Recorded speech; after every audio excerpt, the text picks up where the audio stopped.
National highway drivers union.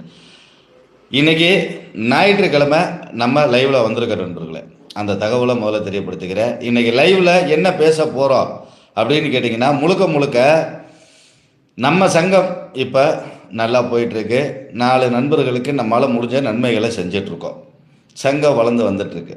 ஆனால் இந்த நேரத்தில் இந்த சங்கம் செயல்படுற விதம் பிடிக்காத நபர்கள் என்ன செய்கிறாங்க அப்படின்னா, நம்ம சங்கத்தில் இருக்கிற நிர்வாகிகள் போடக்கூடிய வீடியோக்களை தப்பாக தெரித்து பொய்யான தகவல்களை பரப்பிட்டுருக்காங்க.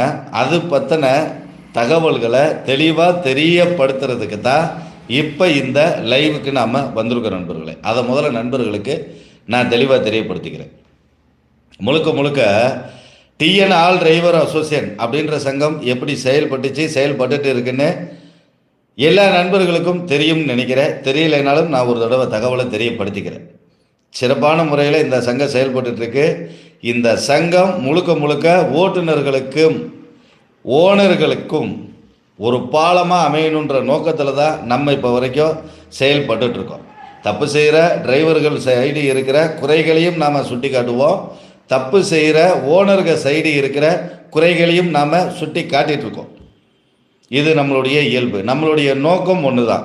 ஓட்டுநரும் ஓனரும் ஒன்றாக இருக்கணும், ஒன்றா பயணிக்கணும், அவங்களுக்குள்ள ஒரு நல்ல நட்பின் வட்டாரம் பெருகணும் அப்படின்ற நோக்கத்தில் செயல்பட்டுருக்கோம். இப்போ சில மாதங்களாக பார்த்தீங்க அப்படின்னா, நம்ம சங்கத்தில் மாநில கொள்கை பரப்பு செயலாளராக இருந்து பயணிச்சுட்டு இருக்கிற நம்ம நாமக்கலை சேர்ந்த ஆனந்தகுமார் நண்பர், அவர் போட்ட ஒரு வீடியோவை எடிட் பண்ணி துரிச்சு இப்போ நிறைய நபர்கள், தனி நபர்கள், அவங்களாம் யாருன்னு கூட எனக்கு தெரியலை. நம்ம சங்கத்தில் உறுப்பினராக கூட பயணிக்கலை, ஆனால் அவங்களாம் யாருன்னு கூட தெரியலை. அந்த மாதிரி நபர்கள் அவங்களுடைய ஃபேஸ்புக்கு, இன்ஸ்டா, யூடியூப் பக்கங்களில் ஆனந்தகுமாருடைய வீடியோவை போடுறாங்க. என்னென்னு போடுறாங்க?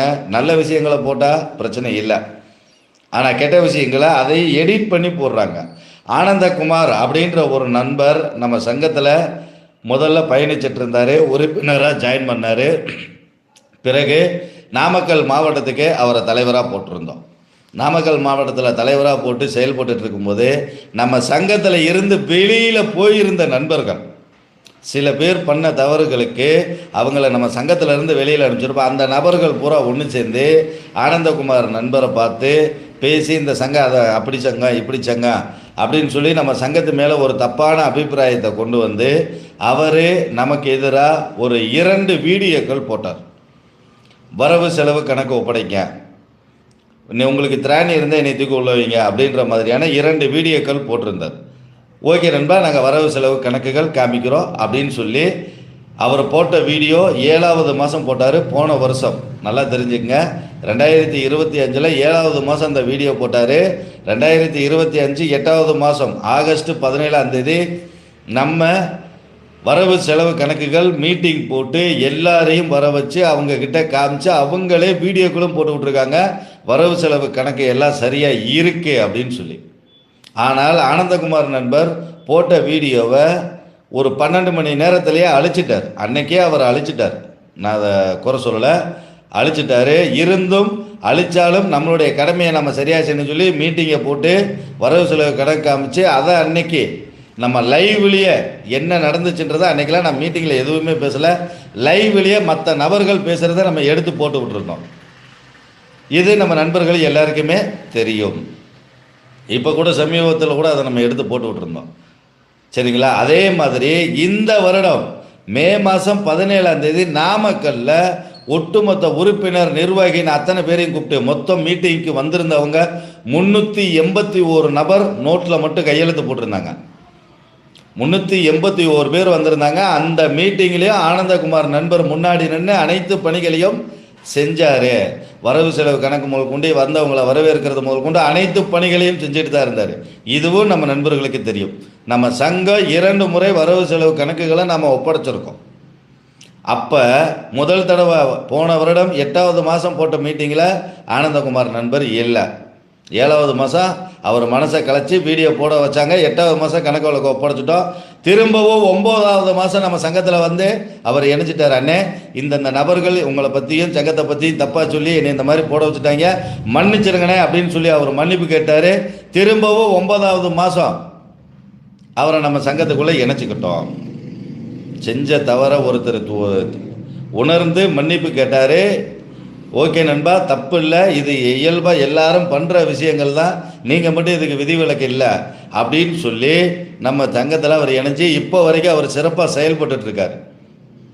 இப்போ நடந்த மீட்டிங், நாமக்கல்லில் நடந்த மீட்டிங் கூட எல்லாரும் நீங்கள் பார்த்துருப்பீங்க. அவர் தான் முன்னாடி நின்று அனைத்து வேலைகளையும் பார்த்துட்டு இருந்தார். அப்பேற்பட்ட நபரினுடைய வீடியோக்களை இன்றைக்கி இன்ஸ்டாகிராமு, யூடியூப்பில் வேணுன்ற அளவுக்கு கட்டிங் பண்ணி எடிட் பண்ணின்னு சொல்லி நிறைய போட்டு நம்ம சங்கத்தினுடைய பேரை டேமேஜ் பண்ணணும்.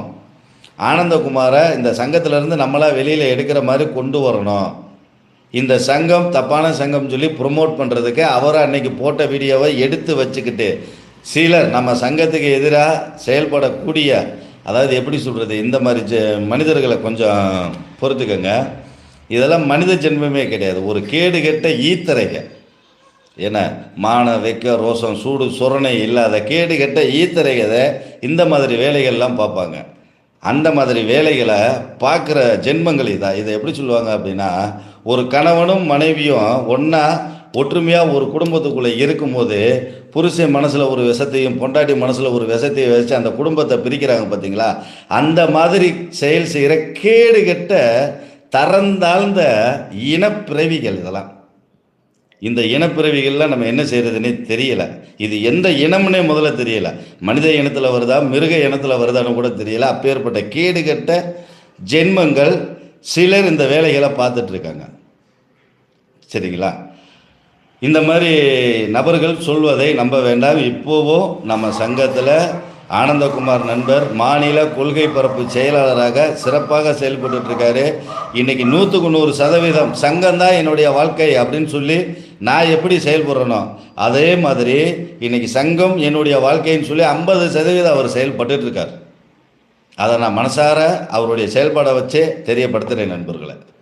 அப்பேற்பட்ட நபரை தான் இன்றைக்கி வீம்புக்கு சில கேடுகெட்ட ஜென்மங்கள் இந்த வேலைகளை பார்த்துட்ருக்கு. அதனால் அவங்களுக்கு என்ன நல்லது நடக்க போகுதுன்னு தெரியல. ஆனால் இந்த யூடியூப், இன்ஸ்டாகிராமு இந்த இதில் போடுற அந்த பேஜை உருவாக்குன நபர்கள் பார்த்தா அப்படின்னா அந்த நபர்களுக்கு நமக்கு எந்த சம்மந்தமுமே கிடையாது.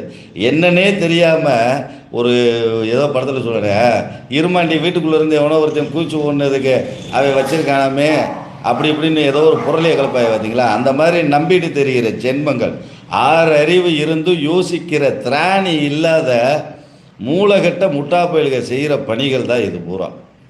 அதனால் அந்த மாதிரி ஜென்மங்கள் போடுறத நம்ப வேண்டாம். இவங்களாம் நாட்டுக்கும் சரி, பொதுமக்களுக்கும் சரி, ஓட்டுநர் இனத்துக்கும் சரி நல்ல விஷயங்களை கொண்டு வந்து சேர்க்கிற ஜென்மங்கள் இவங்க கிடையாது.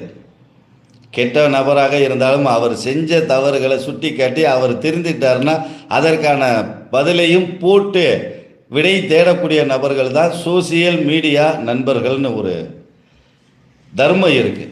அது கூட என்னன்னு தெரியாத இந்த மாதிரி காழ்ப்புணர்ச்சிக்காக தனக்கு ஒருத்தரை பிடிச்சிருக்கு அப்படின்னா அவரை புகழ்ந்து போடுறது, தனக்கு யாருன்னே தெரியாத அவரை பற்றி குறை சொல்கிறாங்க அப்படின்னா அவங்கள இழிவாக போடுறதுமே வச்சிருக்கிற இந்த மாதிரி கேடு கெட்ட, எப்படி சொல்கிறது, இழிவான ஒரு பிறவிகளை எல்லாம் நம்ம லிஸ்ட்டில் எடுத்துக்க முடியாது. நம்ம சங்கத்தில் இருக்கிற நபர்களே சொல்கிறாங்க, ஆனால் அந்த நபர்கள் மேலே பூரா கேஸை போட்டு கோர்ட்டுக்கு அலைய விட வேண்டியதானு. கேஸு போட்டாலும் நமக்கு வச்சுங்க. ஏன்னா யோசிக்கிற திறமை இருக்கிற ஒரு மனித ஜென்மமாக இருந்தால் ஒரு மனிதன் மேலே கேஸு போட்டால் கூட ஏதாவது ஒரு பிரயோஜனம் இருக்குது. நாளைக்கு படாருன்னு வந்துக்கிட்டு ஐயா எனக்கு தெரியாதுங்க, தெரியாமல் போட்டீங்கன்னு மன்னிப்பு கேட்டு ஓடி போகிற ஜந்துக்கள் அதெல்லாம்.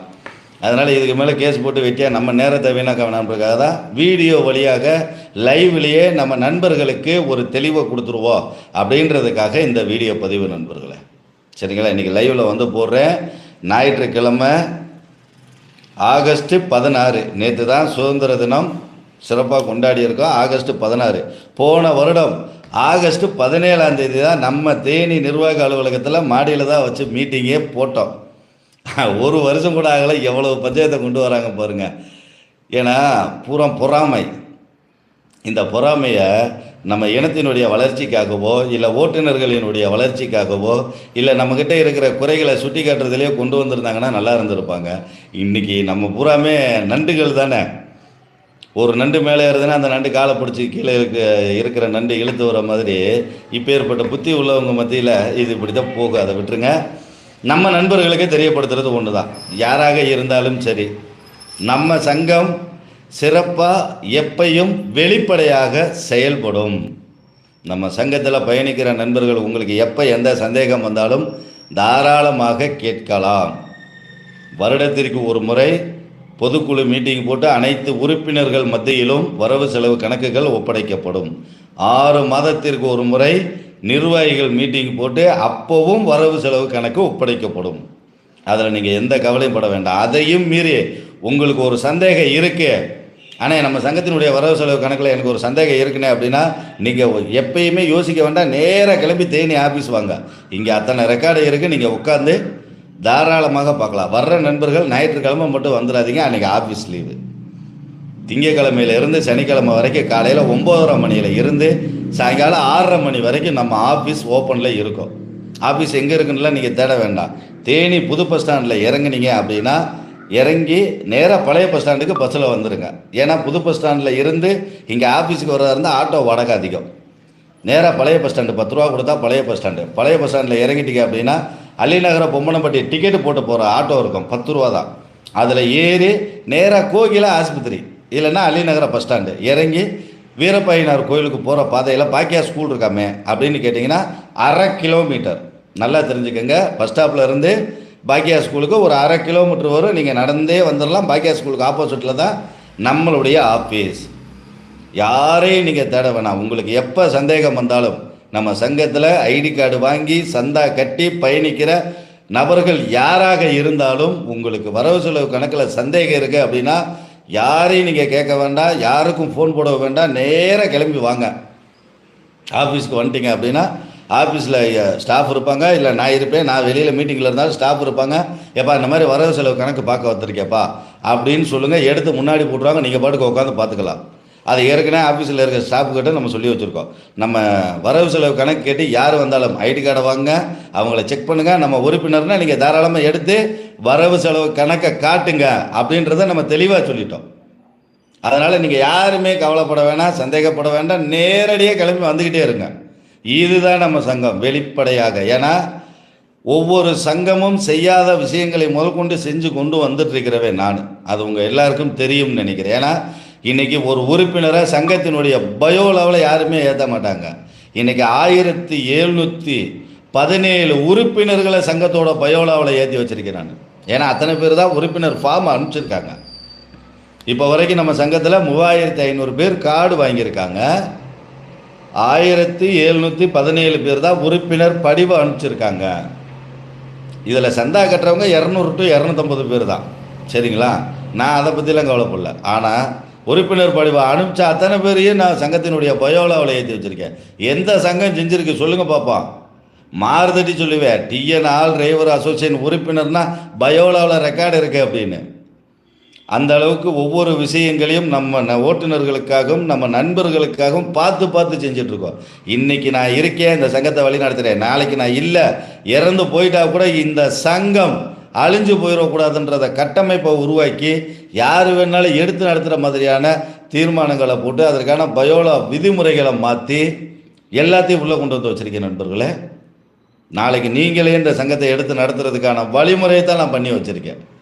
அதனால் வெளியில் இந்த நின்றுக்கிட்டு காக்கா கூக்குன்னு கத்துற நபர்களை விட்டுட்டு உங்களுக்கு சந்தேகம் அப்படின்னு வந்தால் நேரடியாக எனக்கு ஃபோன் போடுங்க. இல்லைன்னா நேராக ஆஃபீஸுக்கே வந்து பார்த்துடலாம். இது நம்ம சங்கத்தினுடைய உண்மை தன்மை உள்ள வெளிப்படையான பதிவு நண்பர்களை. நான் ஏற்கனவே நிறையா பதிவுகள் போட்டிருக்கேன். அது உங்கள் எல்லாருக்குமே தெரியும்னு நினைக்கிறேன். இப்போவும் இந்த லைவை போடுற ஆகஸ்ட் 16 ஞாயிற்றுக்கிழமை இன்றைக்கி நான் போடுற பதிவு.